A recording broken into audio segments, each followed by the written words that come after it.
Welcome back. Under the Influence. Under the Influence. Welcome back. We're back. Part 2. We made it through 1. We were just singing and grooving and dancing on the break. Caroline, I just want you to be right. I can't sing. What song Ricky is singing because it is so off. Bat thing. Yeah, see, that's what you wanted. Bat thing. I don't need the Caroline. the hand move, you don't need the shoulder shrugs? You don't like the shoulder shrugs? No, I do it in the car. I go, Caroline. I was told the other day, so I went to a wedding the other night of some friends of mine, and so here's my thing with weddings, to go off on a little bit of a topic here. Do you ever sit at a table and you're trying so desperately to have a conversation with someone and it's just nothing?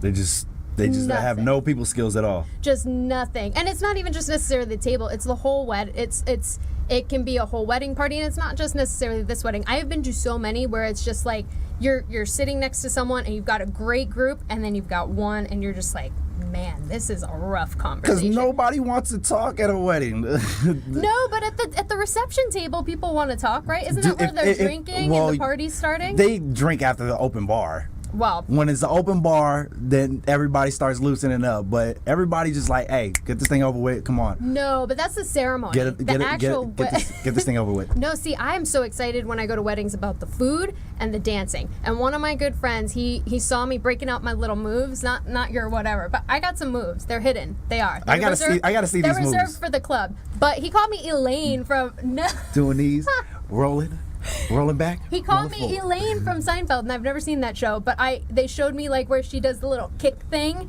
and I'm like, yeah, that's totally me. Dancing like that? Beat. Yeah, I like doing the robot. It's what it is. That and the Michael Jackson. That's my recommendation. Oh God, no. Thriller. Please. Oh no. No. What is the biggest difference that you see with people? We started talking about this a little bit on the break too, but people here in Las Vegas, based versus people, or we'll narrow it down a little bit, Las Vegas women versus LA women. Because I'm a hybrid.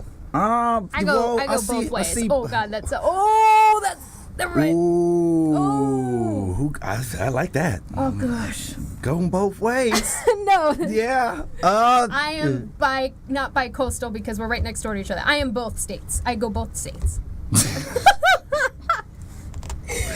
Bi-coastal. No.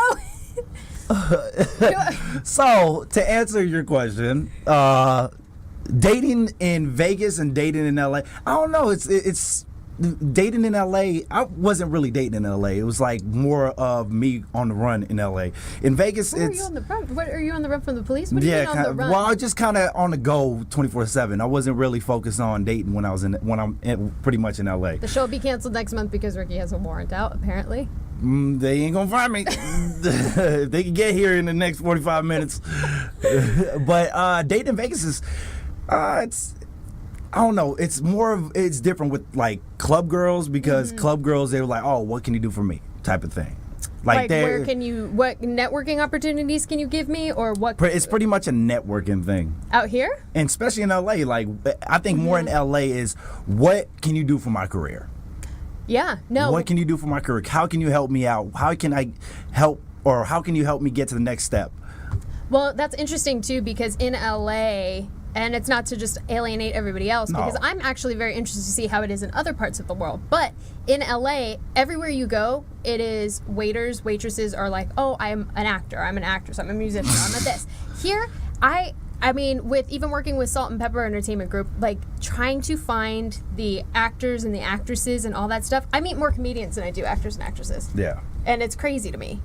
Really? Yeah, I would have expected, because we have so many reality shows going on here, and we have so many different things, and we're supposed to be the entertainment capital of the world. It's building up a lot in Vegas. So then do you think the women are going to change out here in Vegas if it builds up that way? Yeah, of course.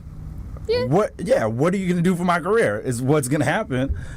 But that's who you're dating in the industry, though. If you date somebody in the industry, then what are you going to do for my career? But if you're dating somebody at Applebee's or something like that, you're like, hey, I need a promotion or something. I need to be a manager, you know. That's the other thing that's really hot out here is the hotel industry. That's another thing. It's all about the bars. But not exactly. It's all about what place is hot. This place, Vegas is expanding so much right now, which is awesome. And hopefully the Raiders do come out here. I'm looking forward to it. Even though I'm a Steelers fan, Do you see his Turk the Shark towel right here? I'm a Steelers fan, baby. They won yesterday. Sorry, Raiders, you guys lost. That out. Booch, that's out. Yeah, you guys are out of there. How can you want the Raiders to come here, but yet you're rooting for the Steelers to? I've always been a Steelers fan, but I always have respect for the Raiders as well. They had a great season. Not just to change the subject, but it's going to build a lot. Like I said, it's going to build a lot of things if the Raiders do come out to Las Vegas. It's going to build more jobs. Yeah. It's going to expand. Yeah, of course, the cost of living is going to go up.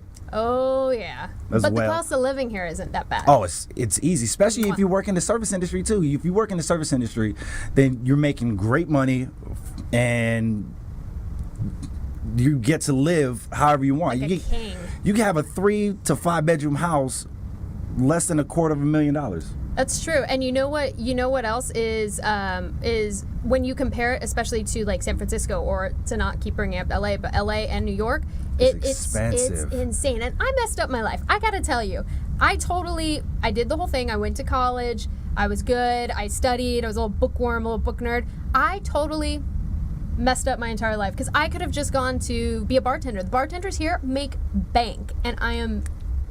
Oh, look, they do, and it's amazing because you're only working 6-7 hours a night. Well, 7 hours, working 7 hours, and especially if you're union. So shout out to the union.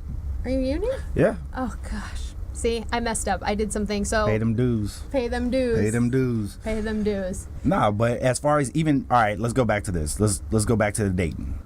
So dating out here in Las Vegas, a lot of people come out here as guests, having a good time. They wild out in Las Vegas, and they expect just to get trim real quick because that's how men think. It's true. You know, they want to come out here, party. Oh yeah, I'm gonna hook up with a girl. I'm gonna hook up with somebody. You know, and they do though. A lot of the time, I see these guys, and it's not just here; it's everywhere else, and they have the most beautiful girls on their arms, and I'm like, damn, I'm doing something wrong. Because he's paying for it. That's why. But is that wrong? That's the question. Is it wrong for him to pay for the vagina? I mean, yeah, but everybody that dates does. You know this to be true because if a guy asks a girl out on a date, he's expecting what? Vagina. He's expecting it if he's paying. So, in essence, aren't you paying for it? Yeah, you're always going to pay for it. So what's the difference? You're always going to pay for a vagina. In any way, you're going to pay for it. Fellas, come on, comment on it. Ladies, comment on it.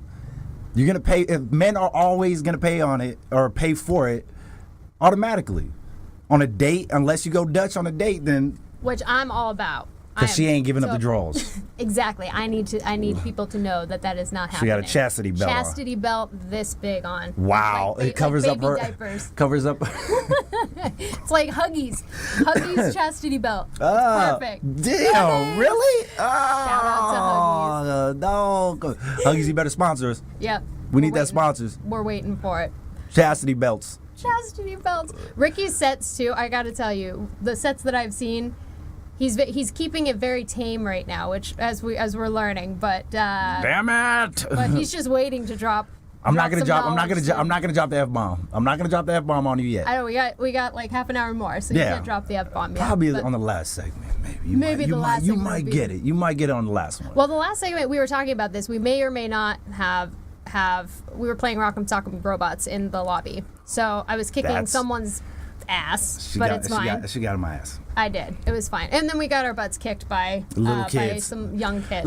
These little kids it was like, who are you, Trump? I was like, whoa. I know. He looks like Trump. I was so impressed because at that age, I knew nothing about politics. I knew nothing about anything, and they're actually well-informed children. I'm very impressed. Wow. I'm very impressed. Well, I think we're going to go ahead and take a quick break really quick. And again, check out Salt and Pepper Entertainment Group. They're our sponsors. Thank you guys so much. Glenn, Mandy, we love you. And we'll see you back here in just a couple minutes. Hey.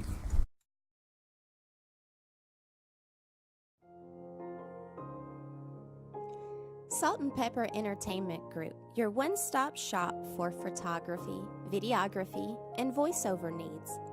Salt and Pepper Entertainment Group. Let's make magic.